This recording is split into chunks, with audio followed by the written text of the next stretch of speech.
1945 એક શહેર સેકન્ડોમાં ગાયબ થઈ ગયું. 1974 રનની અંદર એવો વિસ્ફોટ થયો કે દુનિયા ચોંકી ગઈ. એક ઘટના વિનાશનું પ્રતીક બની તો બીજી બાજુ રાષ્ટ્રશક્તિનું. પણ બંને વચ્ચે એક જ સવાલ આજે પણ જીવન છે. શું પરમાણુ બોમ્બ શાંતિ માટે છે કે ડર માટે? આ વિડીયોના અંત તમને સમજાવશે કે શા માટે દુનિયાના મોટા દેશો આજે પણ પરમાણુ હથિયારનો ત્યાગ કરવા માટે તૈયાર નથી. હિરોશીમા સવાર સામાન્ય હતી. લોકો રોજની જેમ કામ પર નીકળી રહ્યા હતા.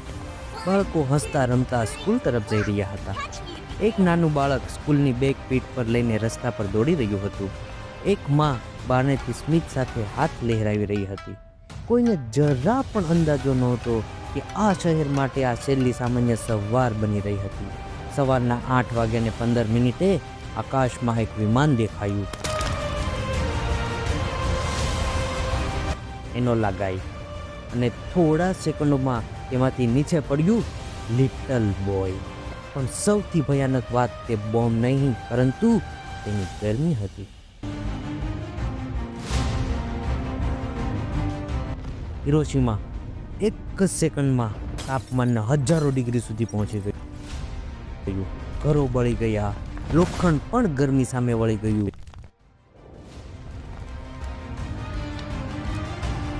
ઘણા માનવીના પડછાયા તો દિવાલો પર સદાય માટે છપાઈ ગયા.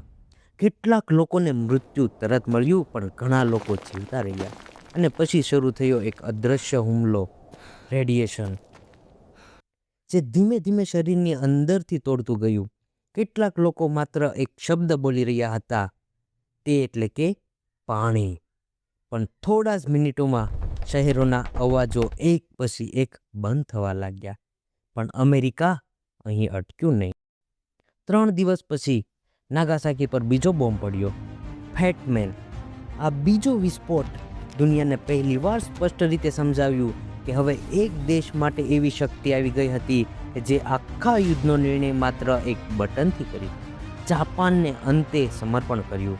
પરંતુ તેની સાથે એક ગહન સવાલ માનવજાત સામે ઊભો રહ્યો કે જીત માટે કેટલું નિર્દોષ લોકોનો ભોગ તે યોગ્ય ગણાય?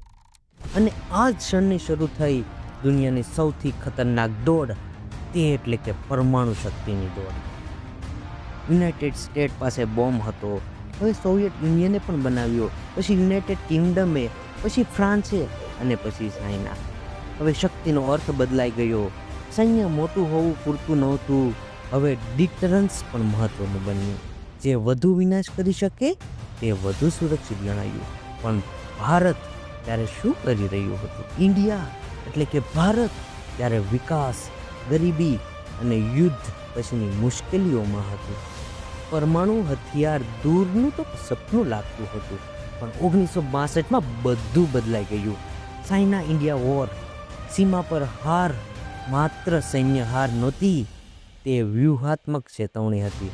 અને 2 વર્ષ પછી ચાઇનાએ પણ પોતાનો પરમાણુ બોમ્બ ફોડ્યો. હવે ભારત પાસે એક જ સવાલ હતો કે રાહ જોવી કે તૈયારી કરવી.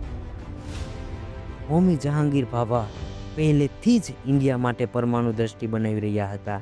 તેમને વહેલી તકે સમજી લીધું હતું કે હવે સાયન્સ માત્ર પ્રગતિ માટે નહીં પણ સર્વાઈવર માટે પણ જરૂરી બન્યું છે. ત્યારબાદ ઇન્દિરા ગાંધીએ પણ મહત્વપૂર્ણ નિર્ણય લીધો અને ગુપ્ત તૈયારી શરૂ થઈ. Pokhran test range. રેતી નીચે ધીમે ધીમે તૈયારીઓ આગળ વધવા લાગી. ઘણા લોકો આખા ઓપરેશનની સંપૂર્ણ ખબર પણ નહોતી. અને પછી આવ્યો 18 મે 1974, જેનું કોડ નામ હતું સ્માઇલિંગ બુદ્ધા. વિસ્ફોટ થતાં જ જમીન કંપી ઉઠી. બહારથી રણ શાંત દેખાતું હતું, પરંતુ અંદરથી તે ઇન્ડિયાના ઇતિહાસની નવી ધડકન જન્મી લઈ રહી હતી.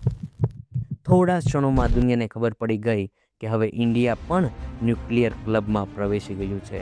ભારતે તેને પીચફુલ ન્યુક્લિયર એક્સપ્લોઝન ગણાવ્યું, પરંતુ દુનિયાની આ વાત સહેલાઈથી સ્વીકારી નહીં.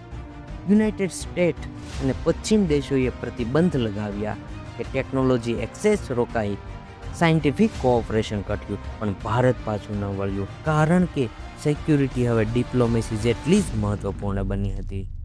અને 24 વર્ષ પછી ભારતે ફરી દુનિયાને સરપ્રાઈઝ આપી. 1998 પોખરણ 2 અમેરિકાના સેટેલાઇટો સતત પોખરણ ટેસ્ટ પર નજર રાખી રહ્યા હતા, પણ ટાઈમિંગ એવી પસંદ થઈ કે દુનિયા ફરી ચોંકી ગઈ. અટલ બિહારી વાજપેયી જાહેર કર્યું કે ભારત હવે ડિક્લેર કર્યું કે ન્યુક્લિયર પાવર છે, ત્યાં થોડા જ દિવસોમાં પાકિસ્તાનને પણ પોતાનું પરીક્ષણ કર્યું. હવે પેરાડોક્સ શરૂ થયો, વધુ હથિયાર ઓછું યુદ્ધ કેમ? ડિટરન્સનો અર્થ, જો બંને પાસે વિનાશ કરવાની શક્તિ હોય તો બંને સાવચેત રહે. આજ સુધી ફૂલ સ્કેલ વોર અટકવાનું એક કારણ પણ આ હતું, પણ રિસ્ક આજે પણ છે કે હ્યુમન એરર, સિસ્ટમ ફેલિયર, મિસકેલ્ક્યુલેશન. તો હિરોશિમા બતાવે છે કે પરમાણુ શક્તિ શું કરી શકે છે. પોખરણ ટેસ્ટ રેન્જ બતાવે છે કે દેશો કેમ બનાવે છે. એક બાજુ છે માનવતા તો બીજી બાજુ છે સુરક્ષા.